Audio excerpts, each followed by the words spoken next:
கர்த்தருடைய பரிசுத்த நாமத்துக்கு ஸ்தோத்திரம். நான் 6 மாதமாக கன்சீவாக இருந்தேன். இப்போ எனக்கு ஜூன் மாதம்தான் எனக்கு அபார்ஷன் பண்ணிட்டாங்க. பிபி அதிகமாக இருந்ததுனால ஹெவி டோஸ் டேப்லெட்லாம் கொடுத்ததுனால எனக்கு வலது கண் பார்வை தெரியாமல் போச்சு. ஜூலை மாதம் நான் வரும்போது ப்ரேயர் பண்ணேன். அங்கிளோட ஃபேஸ் கூட எனக்கு தெரியல, வசனம் போட்டது கூட எனக்கு தெரியாமல் போச்சு. கண்ணே தெரியலையே ஏசப்பா, என்ன இது, குழந்தையும் எடுத்துட்டாங்க, இதுமாரி ஆயிடுச்சு எனக்கு அப்படின்ட்டு ஜெபம் பண்ணிட்டு போனேன். விண்ணப்பத்துலேயும் எழுதி கொடுத்துட்டு போனேன். மறாத மாதம் நான் ஹாஸ்பிட்டல் போகும்போது 3 வருஷம் கழித்து ஆப்ரேஷன் பண்ணுற மாதிரி இருக்கும், அது வரைக்கும் கண்ணாடி போடணும் அப்படின்னு சொன்னாங்க. ஜெபம் பண்ணிகிட்டே இருக்கும்போது மறுபடியும் நான் செக்கப்புக்கு போகும்போது ஒன்றும் பிரச்சனை இல்லை, கண் பார்வை நல்லா தெரியுது அப்படின்னு சொல்லிட்டாங்க. அப்புறம் நான் ஆகஸ்ட் மாதம் வரும்போது எனக்கு கண்ணு நல்லா தெரிய ஆரம்பிச்சிருச்சு. கர்த்தருக்கு ஸ்தோத்திரம், ஆண்களுக்கும் ஸ்தோத்திரம். 2021ஆம் ஆண்டு என் பிள்ளைக்கு மகளுக்கு H1B விசா கிடச்சிது. எத்தனையோ இன்டர்வியூ எதிர்பார்த்துருந்தாலும் அவளுக்கு வரவில்லை, அவளுக்கு வேலை கிடைக்கல. இந்த 3 years ஆயிடுச்சு. 2024 அது எக்ஸ்பைரி ஆகிடும்.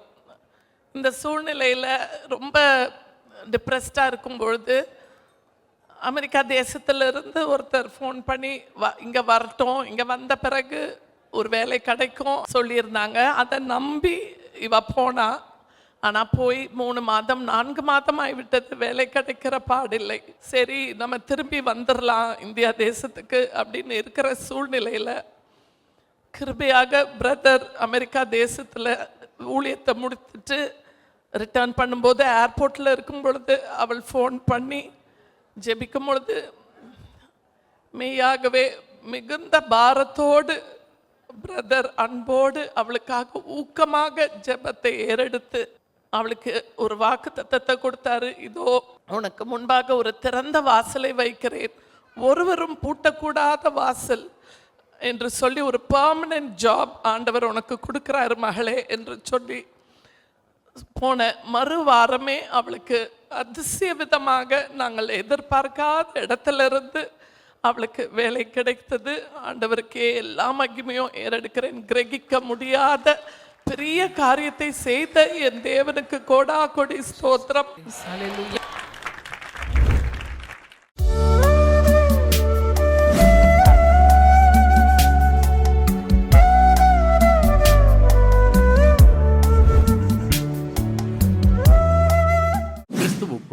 மிகவும் பிரியமான எனதர்மை சகோதர சகோதரிகளே, நம்மை சிருஷ்டித்தவரும் நம்மை உண்டாக்கினவரும் நம்மை ஒருபோதும் மறந்து போகாதவருமாகிய இயேசு கிறிஸ்துவின் முனையற்ற நாமத்தினாலே உங்கள் எல்லாரையும் வாழ்த்தி ஆசீர்வதிக்கிறேன். அல்லேலூயா. எல்லாரும் சந்தோஷமா இருக்கீங்களா? இந்த நாளிலும் ஆண்டவருடைய பாதப்படியிலே அமர்ந்து, ஆண்டவரே என் பிள்ளைகளுக்கு என்ன வார்த்தை சொல்லி பிள்ளைகளை ஆசீர்வதிக்க விரும்புகிறேன். தேவ சமூகத்திலே ஜெபத்திலே தரித்திருந்த பொழுது நம்மை ஆசீர்வதிக்கும்படி ஆண்டவர் கொடுத்த வார்த்தை எபேசியரின் புஸ்தகம் 1ஆம் அதிகாரம் 23வது வசனம். வாசிப்போமா? எல்லாவற்றையும் எல்லாவற்றாலும் நிரப்புகிறவருடைய நிறைவாகிய சரீரமான சபைக்கு அவரை எல்லாவற்றுக்கும் மேலான தலையாக தந்தருளினார். அவர் எல்லாவற்றையும் எல்லாவற்றாலும் நிரப்புகிறவர். முதலாவது, உங்கள் ஒவ்வொருவரையும் ஞானத்தினாலும் அறிவினாலும் புத்தியினாலும் நிரப்பி உங்களுடைய எதிர்காலத்தை கர்த்தர் பிரகாசிக்க பண்ண போகிறார். அல்லேலூயா.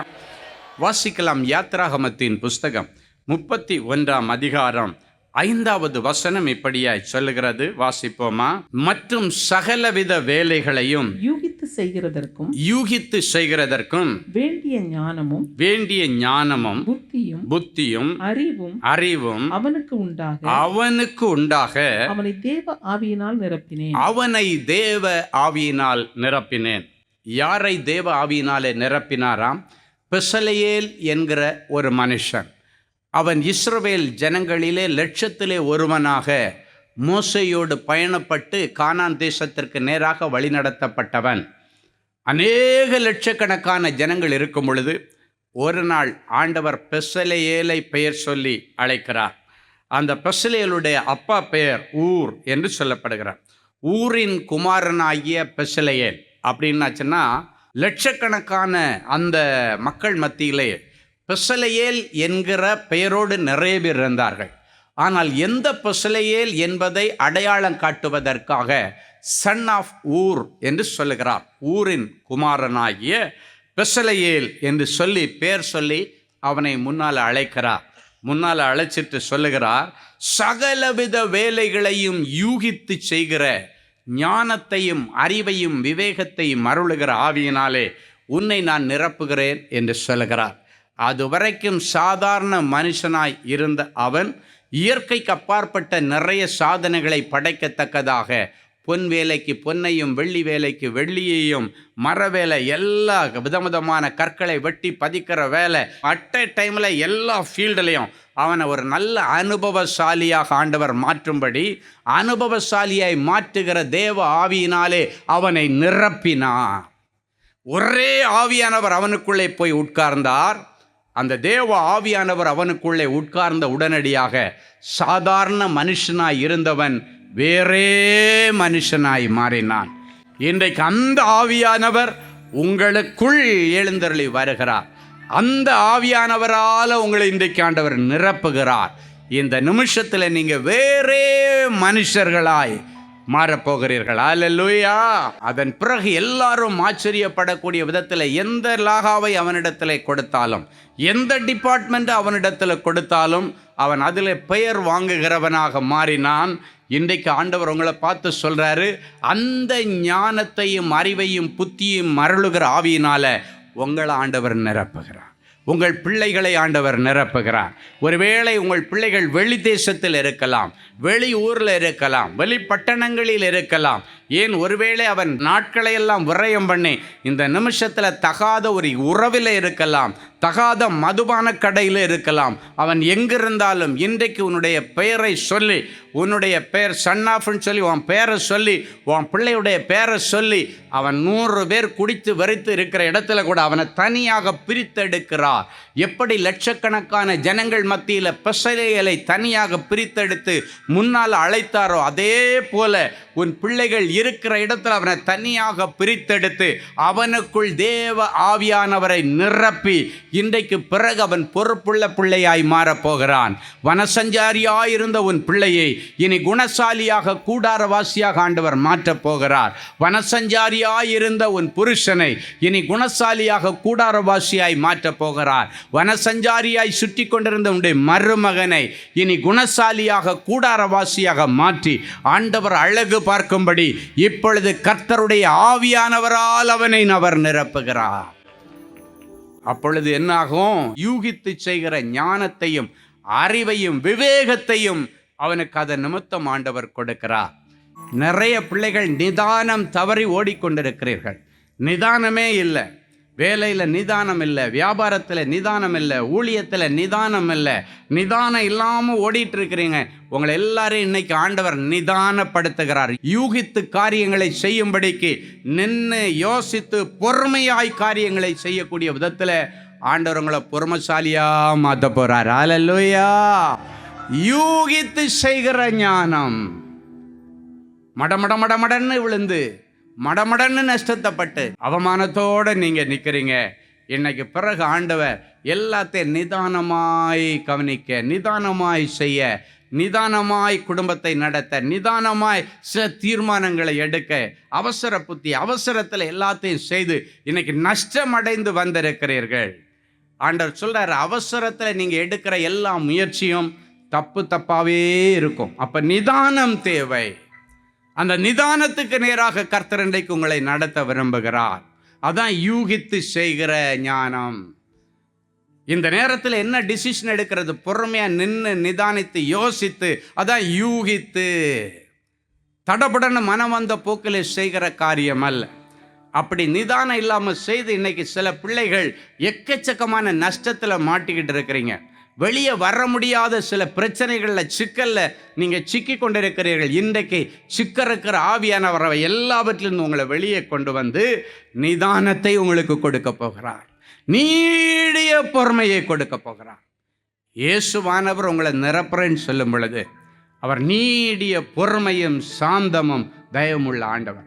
நிறைய பிள்ளைகளிடத்தில் இந்த கோபம் வந்து அவங்கள யூகித்து செய்ய முடியாத அளவுக்கு பட்டாசு வெடிக்கிற மாதிரி பட பட படன்னு பேசி எல்லாருடைய இருதயத்தை காலி பண்ணி, எல்லாருடைய இருதயத்தை துக்கப்படுத்தி, எல்லாருடைய இருதயத்தை வேதனைப்படுத்தி அழ வைத்து கொண்டிருக்கிறது. இன்றைக்கு நிதானத்தை கர்த்தர் கொடுக்கிறார். நிதானத்தை கொடுக்கிற ஆவியானவர், யூகித்து செய்கிற ஞானம். சில பிள்ளைங்க பார்த்தீங்கன்னா நல்லா படிக்கிற பிள்ளைங்க, ஆனால் நிதானம் இல்லாமல் இருக்கிறதுனால எக்ஸாமில் ரொம்ப மதிப்பெண் கம்மியாக எடுப்பாங்க. நல்லா தெரிஞ்சிருக்கும். அவள் வெளியே வந்தோன்னே சொல்லுவாங்க, ஐயோ இது எனக்கு தெரிஞ்ச கொஸ்டின் ஆச்சே, இது எனக்கு நல்லா தெரியும், இது எனக்கு ஷோராக இதுதான் ஆன்சர் தெரியும். ஆனாலும் அந்த படப்படப்பில் போய் தப்பாக போட்டு நிறைய பிள்ளைங்க நீட்டில் கோட்டை விட்டீங்க, நிறைய பிள்ளைங்க அரசாங்க தேர்வுகளில் கோட்டை விட்டீங்க.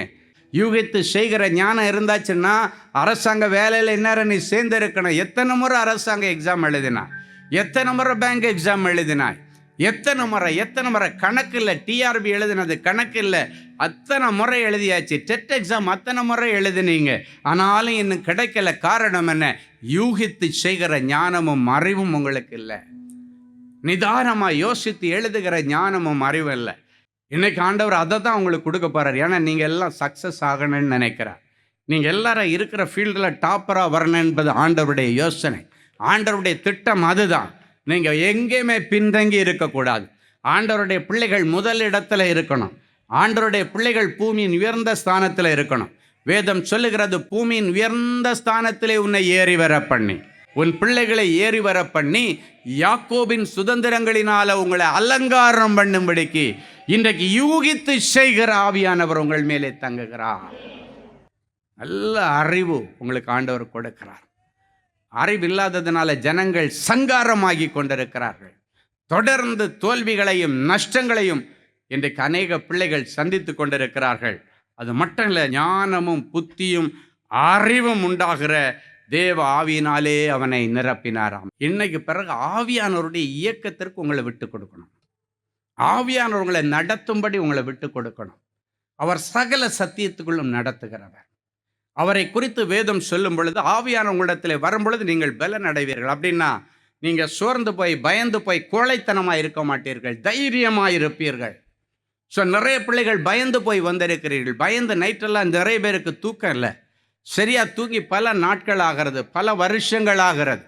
இன்னைக்கு ஆண்டவருடைய ஆவியானவர் உங்கள் மேலே இறங்குகிறார், ஆவியினால் ஒன்று நிரப்புகிறார் என் ஆண்டவர். அப்பொழுது என்ன நடக்க? நீங்கள் பலன் அடைவீர்கள். தேவ ஆவியினால் நீர் நிரப்பப்பட்டால் அசுத்த ஆவியை குறித்து நீ பயப்பட வேண்டிய அவசியம் இல்லை.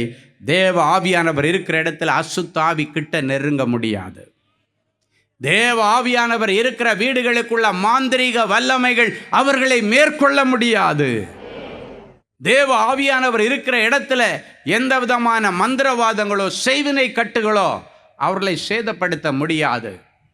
ஏன்னா ஆவியானவர் அங்கு உலாவி கொண்டிருக்கிறார். அவர் பலப்படுத்துகிற ஆவியானவர், சகல சத்தியத்துக்குள்ளே நடத்துகிற ஆவியானவர். எது சரி எது தவறு என்று சொல்லி நிதானிக்கக்கூடிய கிருபையை கொடுப்பார்.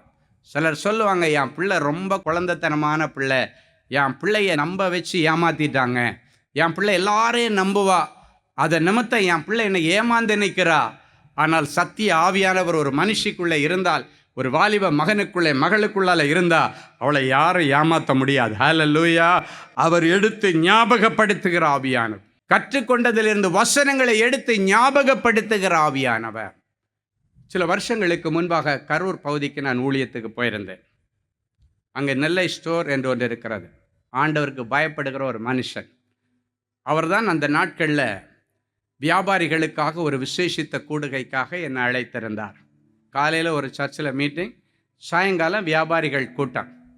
அப்போ காலையில் சர்ச்சுக்கு போயிட்டு வந்ததுக்கு பிறகு அவங்க வீட்டில் தான் அன்றைக்கி மத்தியானம் சாப்பாடு ஒழுங்கு பண்ணியிருந்தாங்க. அப்போ சாப்பிட்டுட்டு இருக்கும் பொழுது அவங்களுடைய மனைவி, அவங்களுடைய மகன், அண்ணாச்சி 3 பேர் நிற்கிறாங்க. 3 பேரை விழுந்து விழுந்து விழுந்து கவனிக்கிறாங்க. நான் நினச்சிக்கிட்டேன், அண்ணாச்சிக்கு ஒரே ஒரு பையன் தான் போல் இருக்குது அப்படின்னு நினச்சிக்கிட்டேன். அவர் குட்டி பையன், சின்ன பையன். அப்புறம் சாப்பிட்டு முடிச்சுட்டு கைகள் போகும்போது திடீர்னு அப்படி வர ஒரு அறையில் ஒரு வாலிப மகள் உட்கார்ந்துருந்தா. அப்படியே தலை கீழே போட்டு உட்கார்ந்துருந்தா. யோசிக்கிறேன், இது யாராக இருக்கும்? அண்ணாச்சி ஃபேமிலி ஃபுல்லாக முன்னாடி வந்திருக்கு, இந்த பிள்ளை மட்டும் வெளியே வரலையே, நான் யோசித்தேன், சரி ஓகே, அண்ணாச்சி என் மகளாக தான் இருக்கும், வாலிப பிள்ளைலாம் வைக்கப்பட்டு உள்ளே இருப்பா. அப்போ அண்ணாச்சிட்ட, அண்ணாச்சி உங்களுக்கு எத்தனை பிள்ளை? 2 பிள்ளைங்க, ஒரு பையன் ஒரு பொண்ணு, மூத்தது பொண்ணு உள்ளே இருக்கிறா அப்படின்னார். சரி கூப்பிடுங்க, எல்லாருக்காக ஜெபம் பண்ணுவோம் அப்படின்னு சொல்லிட்டு அவளை கூப்பிட்டேன். கூப்பிட்டு அவள் தலையில் கை வச்சோன்னு ஆண்டவர் சொல்கிறாரு, நீ விழுந்து விழுந்து விழுந்து படிக்கிற, ஆனாலும் மறதி வர்றதுனால நீ படிக்கிற அளவுக்கு மதிப்பெண் உனக்கு கிடைக்கல, அதனால நீ டிப்ரெஷனுக்குள்ளே இருக்கிற, அதனால வீட்டுக்குள்ளால தனி அறையிலே இருக்கிற, இவ்வளோ படிக்கிறோம். அது என்னன்னா அவள் படித்து அவளுக்கு மார்க் எடுக்க முடியாதவன்னு ஒரு டிப்ரெஷன். அடுத்த ஆண்டவர் சொல்கிறாரு, எக்ஸாம் ஹாலில் உட்கார்ந்த உடனே உனக்கு ஒரு படபடப்பு வருகிறது, ஒரு பயம் வருகிறது, அதனால அந்த பயத்திலேயே தெரிஞ்ச கொஸ்டினை நிறைய கோட்டை விடுறேன். அதுக்கு முன்னாடி நான் அவளை பார்த்தது கிடையாது. அவள் தலையில் கை வச்சு ஜெபிக்கும்போது ஆண்டவராக இந்த காரியங்களை வெளிப்படுத்துகிறா.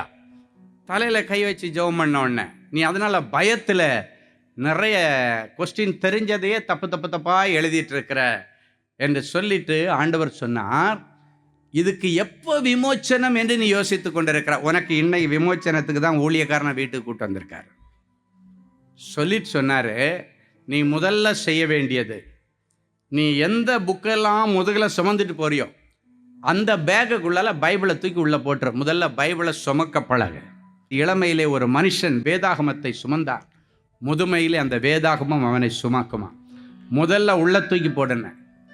2வது ஆண்டவர் சொன்னார், நீ எப்போ படிக்க உட்கார்ந்தாலும் முதல்ல வேதத்தில் ஒரு பகுதியை எடுத்து வாசிச்சு, அது ஏர்லி மார்னிங்காக இருந்தாலும் நைட்டாக இருந்தாலும் சரி, படிச்சுட்டு அதன் பிறகு வேத அறிவை ஃபவுண்டேஷனாக போட்டு அதுக்கு மேலே உலக பிரகாரமான அறிவை நீ கன்ஸ்ட்ரக்ட் பண்ணியன்னா அது ஸ்ட்ராங்காக இருக்கும்.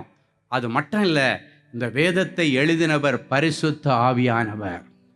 இப்போ உனக்கு வெற்றிக்கு இடையூறாக இருக்கிறது 2 காரியம். ஒன்று பயம், இன்னொன்று ஞாபக மறதி. இப்போ ஆண்டவர் என்ன சொல்கிறாரு, இந்த பரிசுத்த ஆவியானவரால் நீ நிரப்பப்பட்டியன்னா உனக்குள்ள இருக்கிற பயத்தின் ஆவி வெளியேறி கோழைத்தனத்தின் ஆவி அல்ல, தைரியத்தின் ஆவியை பெற்றிருக்கிறீர்களே. ஒரு தைரியத்தின் ஆவி பெற்றிருந்தேன்னா உனக்குள்ளால அந்த தைரியத்தின் ஆவியானவர் தைரியமாக எக்ஸாம் எழுத வைப்பார். அது மட்டும் இல்லை, இந்த ஞாபக மறதிக்கு ஒரே மருந்து பரிசுத்த ஆவியானவர். வேதாகமத்தில் கற்றுக்கொண்டதையும் ஞாபகப்படுத்துவா, உன்னுடைய உலக பிரகாரமான சப்ஜெக்டில் நீ படித்ததையும் எடுத்து ஞாபகப்படுத்துவா. ஸோ அந்த ஆவியானவர் எழுதின வேத புஸ்தகத்தை நீ டெய்லி காலையில் நைட்டும் படிக்க முன்னாடி படி. ஆண்டவர் உன்னை சாதனையாளராய் மாற்றுவார். அல்லேலூயா. ஒரு நல்ல வாலிப மகள் கடினமாய் உழைக்கிறவள், ஆனால் அதற்கு ஏற்ற ஒரு சக்சஸ் அவளுடைய வாழ்க்கையில் இல்லை. இது கிட்டத்தட்ட நவம்பர் மாதம் இந்த மீட்டிங் நடக்குது. ஆஃப் இயர்லி எக்ஸாம் வரப்போகுது, அதுக்கப்புறம் பப்ளிக் எக்ஸாம் மார்ச்சில் வரப்போகுது. அந்த நவம்பர் மாதம் இந்த ஆலோசனை கேட்டதிலிருந்து டிசம்பர் மாதம் எக்ஸாமுக்கு போகிறது வரைக்கும் டெய்லி ஆண்டவருடைய ஆலோசனையின்படி வசனம் எடுத்து வாசித்து அவள் பண்ணிக்கிட்டே இருந்தா. அண்ணாச்சி நான் ஊருக்கு போனதுக்கப்புறம் சொல்கிறாரு, எனக்கு ஆச்சரியமாக இருக்குது, என் மக டெய்லி பைபிள் வாசிக்காமல் இப்போ புக்கே தொடுறதில்லை, நீங்கள் சொன்னதுலேருந்து அதை அப்படியே கவனமாக அவள் கடைப்பிடிக்கிறா அப்படின்னு சொல்லிட்டு ஆஃப் இயர்லி எக்ஸாம் முடித்து ஜனவரி மாதம் அண்ணாச்சி சொல்கிறாரு, அவள் கிளாஸில் ஃபஸ்ட்டு மார்க் எடுத்தா. ஹல்லேலூயா. எப்போவுமே செகண்ட் ரேங்க் எடுக்கிறவங்க ஃபஸ்ட்டு மார்க் எடுக்கிறவன் சும்மா இருப்பான். 3rd மார்க் எடுக்கிறவன் ஃபஸ்ட்டு மார்க் எடுத்தால் கூட சும்மா இருப்பான். ஏன்னா ஓகே இந்த முறை மேலே வந்துட்டான். ஆனால் பின்னாடி கிடக்கிற ஒருத்தி ஃபஸ்ட் ரேங்க் எடுக்கிறத அவனால் நம்ப முடியலை. டீச்சருங்கள்கிட்ட போய் I want to see that girls பேப்பர்னு சொல்லிட்டு எல்லா பேப்பரையும் வாங்கி பார்க்குறான். உண்மையிலே அவள் எழுதியிருக்காளா இல்லை இவளுக்கு மார்க்கு போட்டாங்களா, அவனுக்கு சந்தேகம். எல்லாம் வாங்கி பார்த்துட்டு அவனுக்கு ஆச்சரியம், இவன் எப்படி ஃபஸ்ட் ரேங்க் வந்தா. ஆண்டவருடைய கிருபையினால் அந்த வருஷம் பப்ளிக் எக்ஸாமில் ஸ்கூல் ஃபஸ்ட் வாங்க கர்த்தர் உதவி செய்தார். இது 10th நடக்குது. அதுக்கப்புறம் 12th வருது. 12th நல்ல மார்க் எடுத்து எப்போவுமே அந்த மெடிக்கல் காலேஜ் சீட்டை ஃபில்லப் பண்ணும்போது முதல் 10 ரேங்க் ஹோல்டர்ஸுக்கு நம்முடைய சிஎம் கையால் சீட் கொடுப்பாங்க. முதல் 10 ஹையஸ்ட் அந்த ரேங்க் ஹோல்டர்ஸை போட்டுட்டு அந்த கட் ஆஃப் மார்க் போட்டு முதல்ல 10 ரேங்கில் இருக்கிறவங்களுக்கு சிஎம்ஏ அவர் கையால் அவங்க விரும்புகிற காலேஜில் சீட் கொடுப்பாங்க. அதுவும் சென்னை எம்எம்சியில் எல்லாம் தான் அப்படிப்பட்ட பிள்ளைங்கள் மெயினாக போய் சேருவாங்க. அப்படி 10 பேரை செலக்ட் பண்ணதில் நம்முடைய ராஜா சிங் அண்ணாச்சியுடைய மகளும் ஒரு பிள்ளை, டாக்டராக படித்து இன்னைக்கு டாக்டராக இருக்கா, அவருடைய புருஷன் டாக்டராக இருக்காரு. கர்த்தர் அவளை மகிமையாய் வைத்திருக்கிறார். ஹல்லேலூயா. ரொம்ப வருஷம் அவளை நான் பார்க்கவே இல்லை. திடீர்னு ஒரு நாள் கேன்சர் ஹாஸ்பிட்டலில் வேற ஒருத்தங்களுக்கு ஜெபம் பண்ணுக்கு நான் போகும்போது என்னுடைய கல்யாணத்துக்கு அழைப்பு விடுத்திருந்தாங்க. பட் நான் இன்னைக்கு ஊழியத்துக்கு போனதுனால நான் போக முடியலை. அதனால் மாப்பிள்ளையை நான் பார்க்கல. ஒரு சீரியஸ் டெத் பெட்டில் இருக்கிறவங்களுக்கு ஜெபம் பண்ணிட்டு வெளியே வரும்பொழுது ஒரு டாக்டர் ஸ்ட்ரக்தெல்லாம் போட்டு ஓடி வர்றாரு. அங்கிள் பிரைஸ் தி லார்ட், என்ன தெரியுதான்னாரு. யாருப்பா? நான் தான் ராஜா சிங் அண்ணாச்சியுடைய மருமகன் அப்படின்னோன்னே எனக்கு ஆச்சரியமா, எப்படி ஒய்ஃப் இருக்கிறாங்க? திருப்பி ஒரு அப்பாயின்மெண்ட் வாங்கினார். அங்கிள் எங்களுக்கு திருமணமாகி கொஞ்சம் வருஷம் ஆச்சு, குழந்தை மட்டும் இல்லை, ரொம்ப நாளாக அவங்கள பார்க்க வரணுன்னு யோசித்துட்டே இருக்கிறோம். சரின்னு ஒரு அப்பாயின்மெண்ட் கொடுத்த அடுத்த மாதமே கர்த்தர் அவளை கன்சீவாக கிருபை செய்தார். ஹல்லேலூயா. எதுக்கு சொல்கிறேன்னா, ஆவியானவர்களிடத்திலே வரும் பொழுது நீங்கள் பலனடைவீர்கள். ஆமென். என் அன்பு தேவனுடைய பிள்ளைகளை, இன்னைக்கு அவளை நீங்கள் கூப்பிட்டு கேட்டால சொல்லுவா, என்னுடைய சாதனைக்கு பின்னணியில் இருந்து என் ஆண்டவரும் பரிசுத்த ஆவியானவரும். ஹல்லேலூயா. இன்றைக்கு உங்களுடைய பிள்ளைகளுக்கு நல்ல பிரகாசமான ஒரு எதிர்காலத்தை கொடுக்கும்படி அதே பரிசுத்த ஆவியானவரால் நீங்கள் இன்றைக்கு நிரப்பப்படுகிறீர்கள். அப்ப யூகித்து செய்கிற கிருபை, நல்ல அறிவு, நல்ல ஞானம். இந்த ஞானம் எதுக்கு தெரியுமா வேணும்? ஆண்டவர் கொடுக்கிற ஆசீர்வாதங்களை தக்க வைத்துக் கொள்வதற்கு ஞானம் வேணும். அறிவு என்னமோ எனக்கு எக்ஸாமில் எழுதி பாஸ் பண்ணுறதுக்கு அறிவு ஆண்டவர் கொடுக்கலாம். ஆனால் ஞானம் ரொம்ப முக்கியமானது. இதுதான் ஒரு மனுஷனுக்கு ஆண்டவர் கொடுக்கிற ஆசீர்வாதங்களை தக்க வைத்துக் கொள்வதற்கு உதவியார்.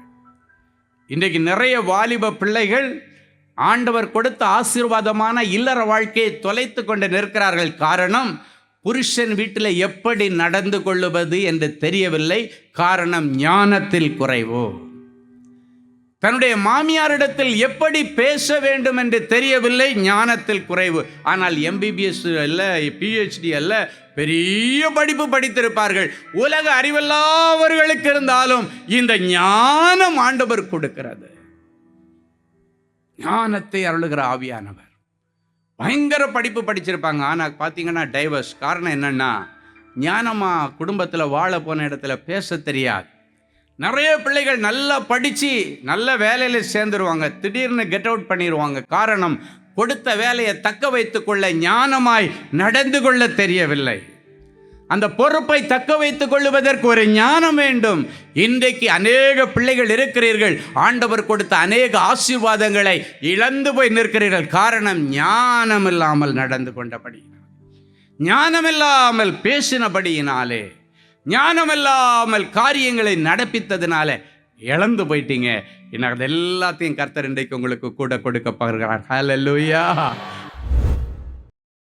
கானா ஒரு கல்யாண வீட்டில் வெறும் சாடிகளை திராட்சை ரசத்தினால நிரப்பி அந்த பிள்ளைகளுடைய இல்லற வாழ்க்கையை சந்தோஷமாய் ஆரம்பிக்க வைத்த ஆண்டவர், எனக்கு இன்னும் ஒரு நல்ல இல்லற வாழ்க்கை துணை கிடைக்கலையேன்னு அழுது கொண்டு வந்திருக்கிற பிள்ளைகளுக்கு நல்ல ஒரு எலியேசரை அனுப்பி நல்ல ஆசீர்வாதமான வாழ்க்கை துணையை ஆண்டவரே செலக்ட் பண்ணி கொடுப்பீராக. எல்லா திருமண தடைகள் இயேசுவின் நாமத்தினால் இன்றைக்கு உடைக்கப்படுவதாக. எல்லா திருமண தடைகளை உடைச்சி ஜபிக்கிறேன். மகிமையான நல் விசேஷங்கள் இவர்கள் குடும்பத்திலே நடப்பதாக. பிரிந்து போன குடும்பங்களை ஒரு விசை நினைத்தரலாம் ஆண்டவரே. அந்த குடும்பங்களில் ஆண்டவர் யார் பிரிஞ்சு போகிறதுல காரணமாக இருந்தாங்களோ அவர்களை சந்தி. அது கணவனாக இருந்தால் அவனை சந்தித்து உன் மனைவியை சேர்த்து கொள்ள ஐயப்படாதே. மனைவியாக இருந்தால் அவளை சந்தித்து உன் புருஷனோடு வாழ நீ ஐயப்படாதே.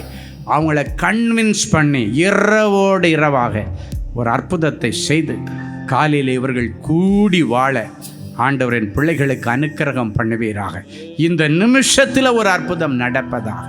தெற்கத்திய வெள்ளங்களை திருப்புகிற ஆண்டவர் அந்த பிரிந்து போன குடும்பங்களை சம்பந்தப்பட்டவங்களை ஆண்டவர் இன்றைக்கு சந்தித்து ஒரு அற்புதம் செய்யும். காணாமல் போன பிள்ளைகள், வீட்டில் சண்டை போட்டுட்டு போன பிள்ளைகள் அத்தனை பேரையும் ஆண்டவர் திருத்தி கொண்டு வந்து வீட்டிற்கு குணசாலியாக கூடாரவாசியாக மாற்றி கொடுப்பீராக. ஞானம் புத்தி அறிவினால நிரப்புவேன் என்று சொன்ன தேவனே, என் பிள்ளைங்க நிறைய எக்ஸாம் எழுதி ஃபெயில் ஆகி வந்திருக்காங்க. Government exam, bank exam, railway exam நிறைய எழுதிட்டாங்க, எல்லாம் ஃபெயிலியர். அதற்கு ஜெயிப்பதற்கு தேவையான யூகித்து எழுதுகிற ஞானத்தையும் அறிவையும் விவேகத்தையும் புத்தியையும் என் பிள்ளைகளுக்கு கொடுத்து இவர்களை சாதனையாளர்களாக நீர் மாற்றுவீராக. பூமியின் உயர்ந்த பதவியில், அரசாங்க வேலையில், இல்லைன்னா என் பிள்ளைகளுக்கு உயர்ந்த பொசிஷனில் என் பிள்ளைகளை நீர் கொண்டு போய் வைப்பீராக. வெளி தேசத்திற்கான வேலைக்கு காத்திருக்கிற பிள்ளைகளுக்கு தடைகள் உடைக்கப்பட்டு ஆண்டவர் இன்றைக்கு விசாவுக்கு வழி திறந்ததற்காய் உமக்கு நன்றி. என் பிள்ளைகள் நீதி நியாயங்களினால் நிரப்பப்பட்டு சாட்சி சொல்ல கர்த்தர் உதவி செய்யும். இயேசுவின் மூலம் பிதாவே, ஆமேன், ஆமேன். அன்பு தேவனுடைய பிள்ளைகளே, இந்நிகழ்ச்சியின் மூலம் நீங்கள் பெற்றுக்கொண்ட ஆசீர்வாதங்களையும் உங்கள் ஜெப விண்ணப்பங்களையும் அனுப்ப வேண்டிய முகவரி: தேவனின் அன்பு ஊழியங்கள், Vinayak avenue, OMR road, Okkiyam, Thoraipakkam, Chennai 600097. மேலும் 24 மணி நேர ஜெப உதவிக்கு 04424547999 மற்றும் 9941150999 என்ற எண்களுக்கு தொடர்பு கொள்ளுங்கள்.